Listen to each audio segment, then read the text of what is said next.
way that the valuation works in property management acquisition is based on revenue per door. So the higher your revenue per door, the higher the multiple is going to be, right? So once they determined that, then it was that multiple times the gross revenue of my business.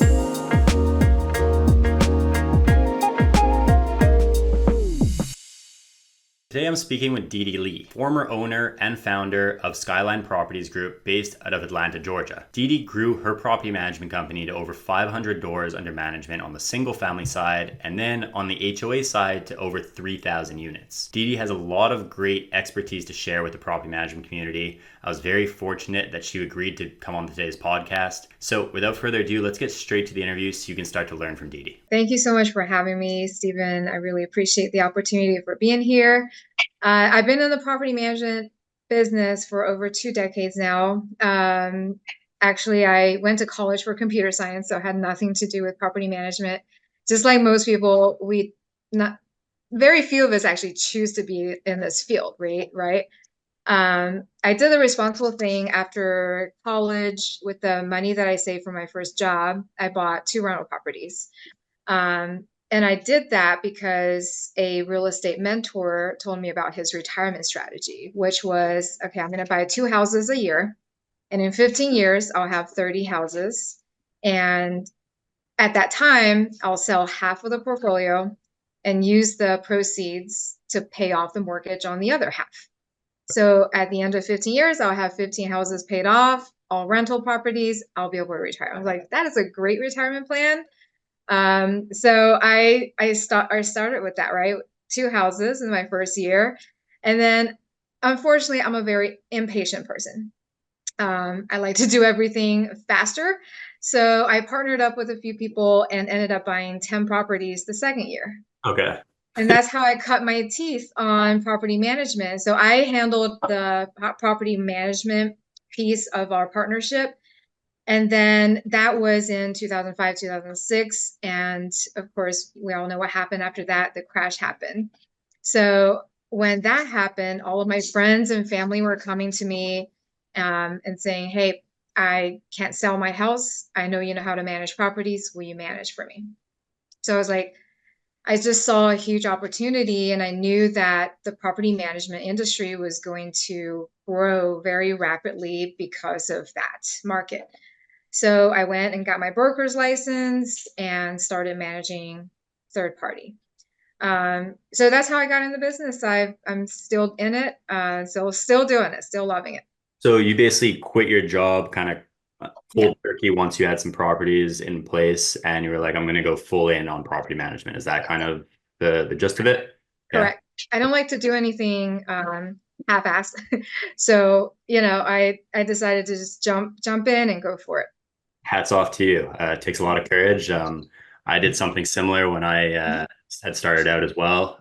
So I can relate to that also because I was in a completely different field than where I am today. Mm-hmm. I love your story. I love your story, Stephen. Hats off for that. Very similar. Mm-hmm. Let's take it back to you open the doors. At this point, you obviously have your own properties. You have some properties of friends and family that had reached out. What's your next action? What do you look to do from there so that you can actually start to grow your business? Yeah. So the first thing I did was, Google property management, start learning more about the industry, right? And one of the first things that popped up was a company called All Property Management. Yep. And it's a lead service. At that time, it was super affordable, like $30 a lead. I know it was sent to multiple companies and it was very price, driven. Mm-hmm. And I know that as a beginner in the industry with very few houses at that time under management, the only, competitive edge that I had was pricing. So when I got those leads, I would offer them, discounts, like, half off on the funder's fee, just so I could start growing my doors.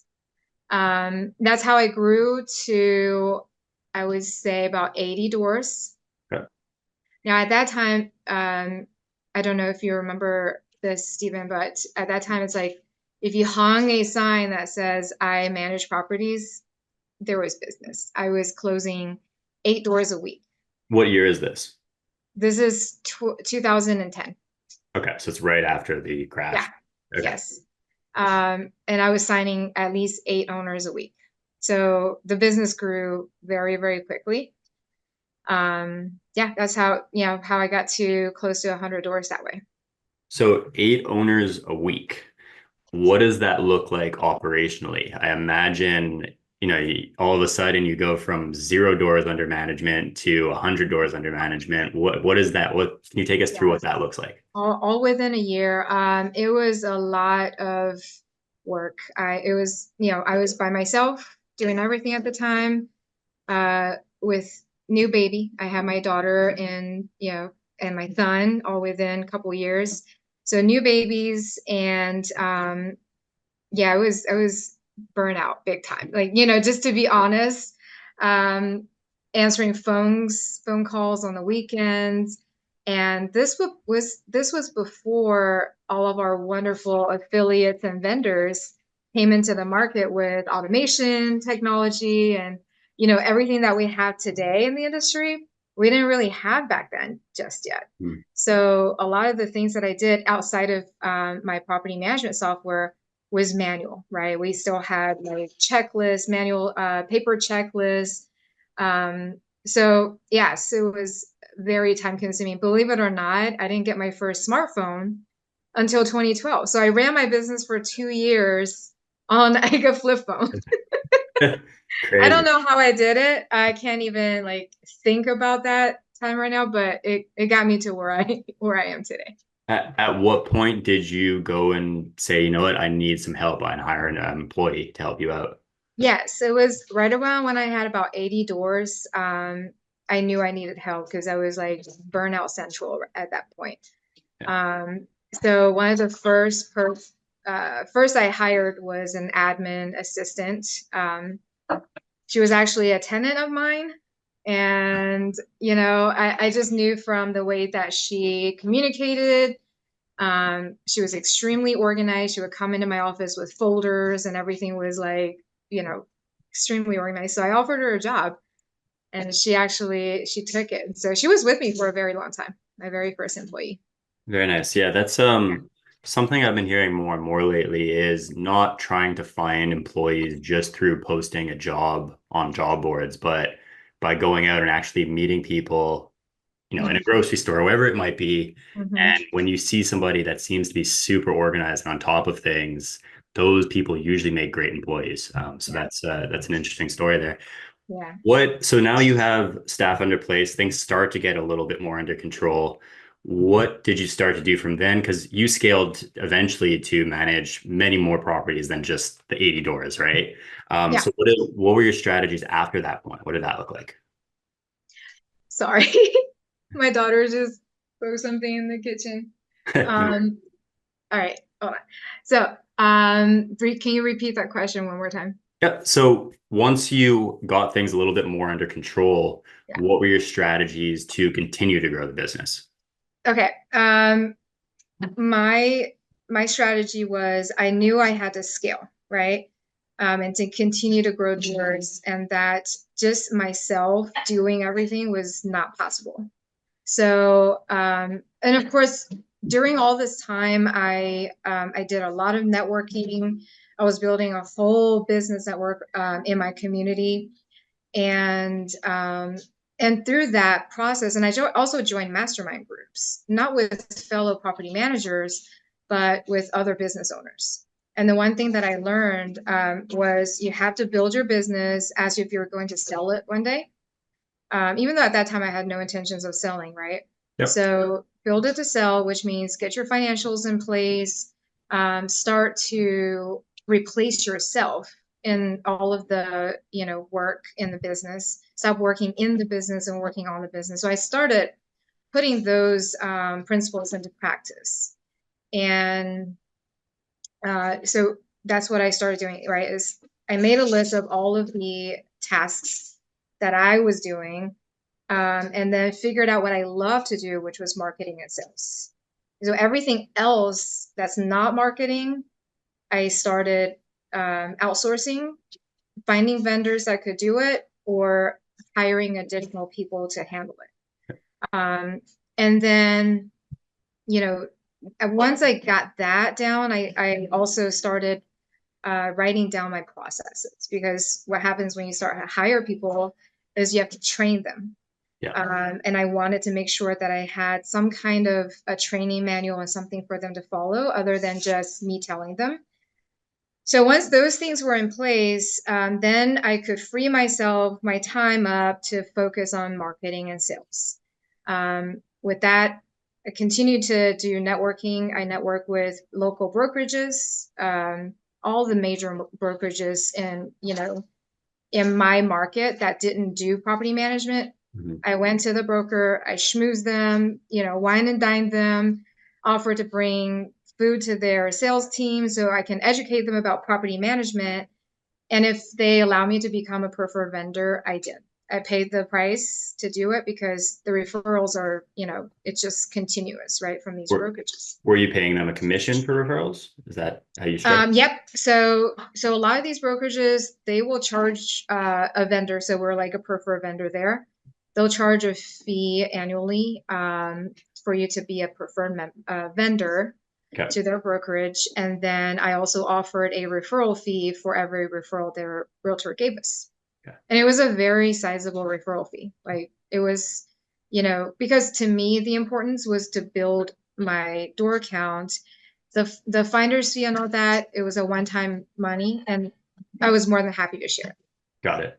So for anyone that's listening, one thing that I took away from that I think is super important is the fact that right away you figured out, okay, I need to get myself out of everything that I am not great at doing. You, luckily for yourself, were good at marketing and sales. So you were able to replace yourself in all the operations of the business so that you could just focus on marketing and sales. There's actually a book that comes to mind called Built to Sell by John Warlow, I believe was the name. I'm not sure if Mhm. you've read that or not, but it Yeah. talks about exactly this. Mhm. So that's a book I would definitely recommend to anyone listening that wants to try to do something what Didi did. So now one thing I want to touch on as well is you had mentioned that you manage both single family and HOA, right? Mhm. Right. At what point did you get into HOA? How did that end up happening? I actually got my very first HOA account like a year into the business, a year into managing single family homes. And I got into it because somebody from my networking group said, "Hey, do you manage HOAs? I sit on a board.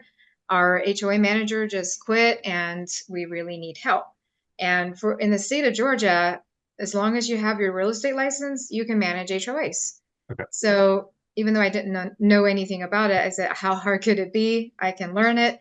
So I said yes. And that was my very first account. And of course, then, after that, I started taking courses um, about HOA management. It's very law driven. You have to understand a lot about that piece of it and surround yourself with good attorney firms in order to be successful. But yeah, and eventually, the largest HOI I ever managed had 3,000 doors. Okay. So it was like a little village, a town. Got it. And then I ended up, by the time I sold, I had about 3,000 total, 3,000 units total.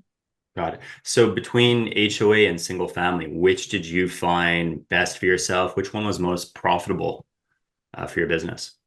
In terms of revenue, the HOA side was definitely more stable Okay. because you charge, the monthly fee for an HOA, and the accounts will usually stay about 2 to 3 years, right? And then the rental side, it was also very stable, but you had to have a lot of accounts to equal one HOA account. Um, and then, and also on the rental side, it was a little bit of the seasonality. So some months we have, a lot of move-ins, a lot of activity, and then on some months it's slow, right? We have more vacancy. So depending on the market, also that changes. On the HOA side, it was always very steady. So as long as we were bringing in new accounts and growing that, the revenue it was a always a upward trend. Got it. However, in terms of profitability, I would say the single family business was more profitable for me because the more I implemented, different strategies there, different tech, learning to, utilize remote team members. Of course, on the HOA side, we also use remote team members, but the biggest expense with the HOA side was payroll. Okay. So a typical property manager is going to ask for 75 to $85,000 a year. And in our market, that's twice, what we would pay for a property manager on the single family side. Hmm. So it was very, very heavy on the payroll side, and that ate up a lot of our revenue. Got it. So, So so traded up a lot of the profit. I still, yes, if I had to choose one, I would choose the single family side.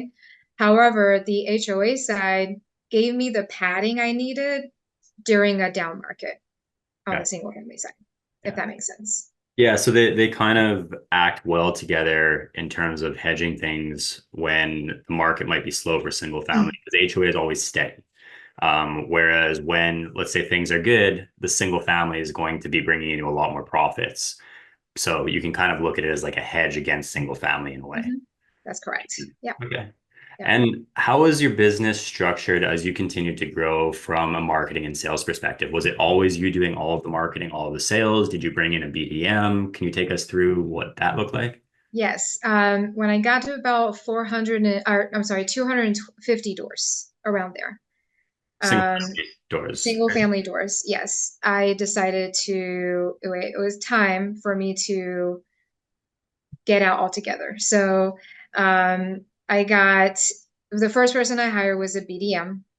So that is somebody who I wanted to, get on the phone with owners to tell them about our services, get their interest. And then I was still the one to go out and vet the property. We were very selective in the type of properties that we took in and managed. So I would still do that. And I would be the final closer on getting our owner accounts. Um, and then I was still doing networking. And then after that, I hired a second person who did just marketing. So her job was then to go to all the brokerages and nurture the relationships that I built and continue to wine and dine. I gave her a new title as wine and dine officer. Okay. That's all she did. She was amazing at networking. Like she didn't know much about property management, but that's okay. Because she would walk into a room and everybody would just fall in love with her, right? She had that kind of energy and personality.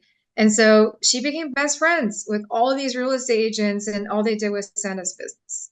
So that piece was amazing. And then when she brought in the business, then the BDM would take the calls and close the deal.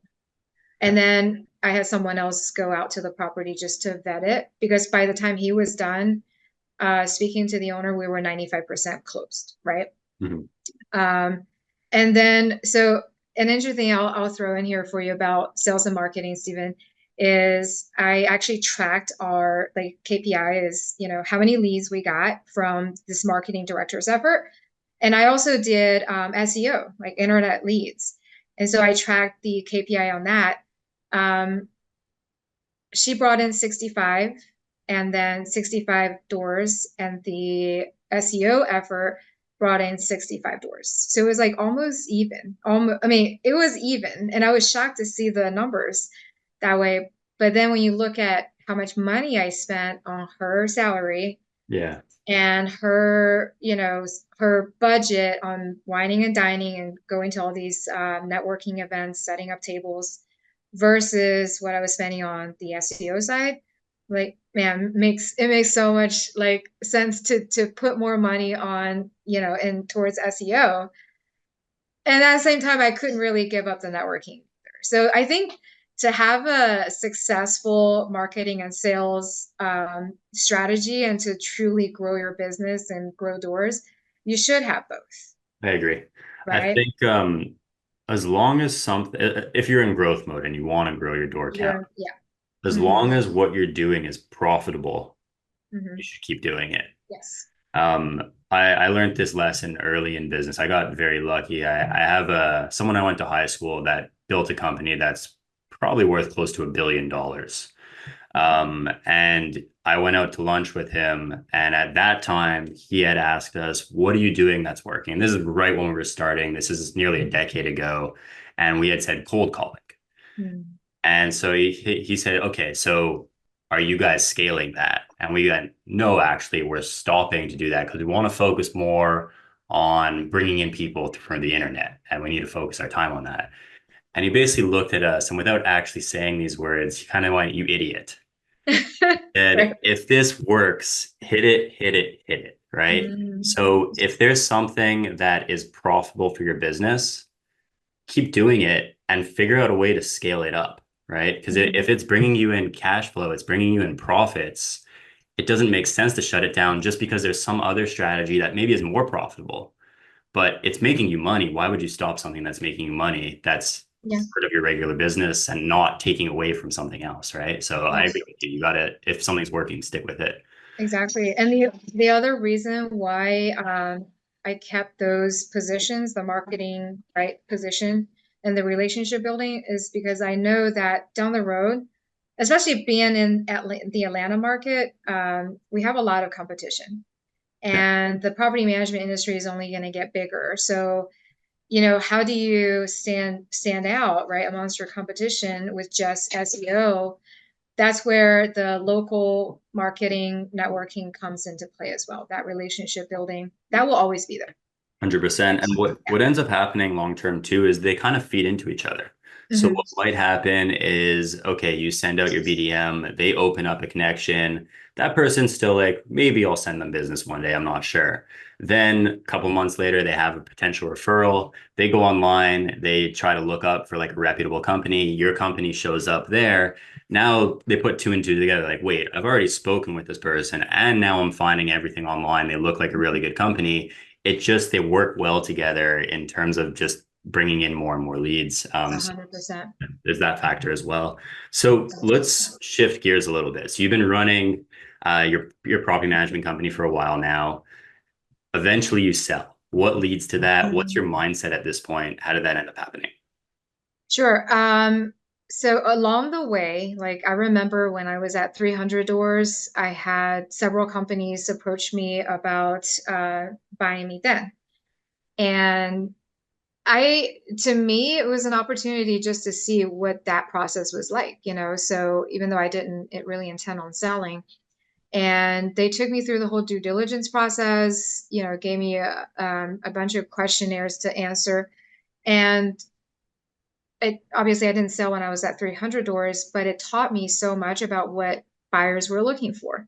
Mhm. Um, and even though, again, like I never wanted to sell because I was enjoying the business. And I was like, maybe one day, I have three kids, maybe one day one of my kids might be interested, right? It also So at least it sounds like you were fairly hands off at a certain point. Like, yes, eventually I got myself to a point where I was traveling a lot. I was looking at doing other businesses. So yes, it wasn't terrible. I didn't want to sell it. So, but I still wanted to improve my business, right? Year after year. So I took the information, the knowledge that I learned from these buyers, then I started to implement more things into my business, growing by, some of the things I implemented was increasing my revenue okay, per door. specific So, of revenue. Okay. so I started implementing ancillary income programs and learning, how to sell different services to my residents, so that I can, increase the revenue there without necessarily increasing doors. Can you Because give I me wasn't, I, can you give me an example of one of those ancillary services? Yeah, one of the first I implemented was the filter program through Filter Easy. At that time, they're now Second Nature. And then pet rent was another big one. And then renters liability program. Eventually, you know, Second Nature offers so many of these types of programs in their RBP. But then outside of that, I also started doing in-house utilities. So we would connect the utilities, and then we would charge the owners to do that. And then we would bill back the, the actual charges to the residents. So for the resident, when they move into our houses, they didn't have to touch utilities at all. Okay. We connected them, we billed them, and then we charged a pretty hefty convenience fee for it. They were very happy to pay for it. So like those are just some of the examples that I implemented over the years, right? Yeah. Now back to your question, Stephen, about why I decided to sell.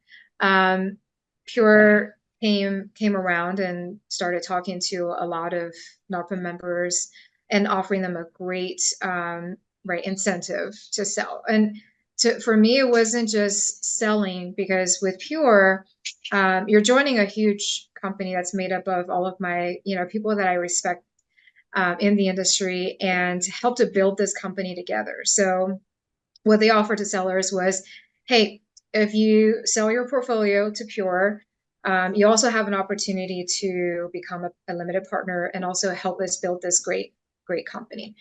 Okay. And I love the idea of that. And it was like I wasn't exiting, I was just joining something much larger than what I could do myself, and also doing it with great friends and colleagues. Okay. And then plus on top of that, the offer allowed all of my team members to stay on, and increase their opportunities to grow as well. So that was also very attractive to me. And so yeah, I decided to sell, and to see where that goes. What did the exit look like? Was it a cash influx plus equity and pure? Like, what is that? Was it based off of a multiple of revenue, a multiple of EBITDA? Can you take us a little bit through that? Yeah, it was. So the way that the valuation works in property management acquisition is based on revenue per door. So the higher your revenue per door, the higher the multiple is going to be, right? So once they determined that, then it was that multiple times the gross revenue of my business. It was a very simple math. And then I chose, though every seller has a choice to whether to get the payout all in one lump sum, or we get portion of the payout and reinvest into Pure. I believe so much in Pure strategy that I decided to take a part of my payout and reinvest. Okay. And what did it look like once the sale closed? Did you then kind of exit things cold turkey? Did you get involved with Pure? Mm-hmm. I did. I did. I wanted to get involved, right? So if I'm a limited partner, I definitely wanted to be involved to help build a successful company. I was hired on as a director of institutional to help Pure build the institutional vertical, Okay. and did that for a year or two, and then and then now I'm in the marketing PR role. So back to where I like to doing the most, right?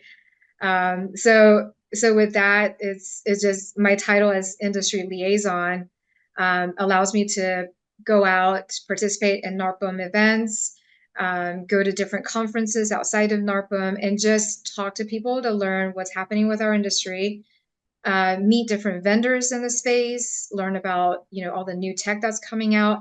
Because Pure's goal is to work with the industry, right? So if there's something that makes sense for our company, we're very open to working and partnering.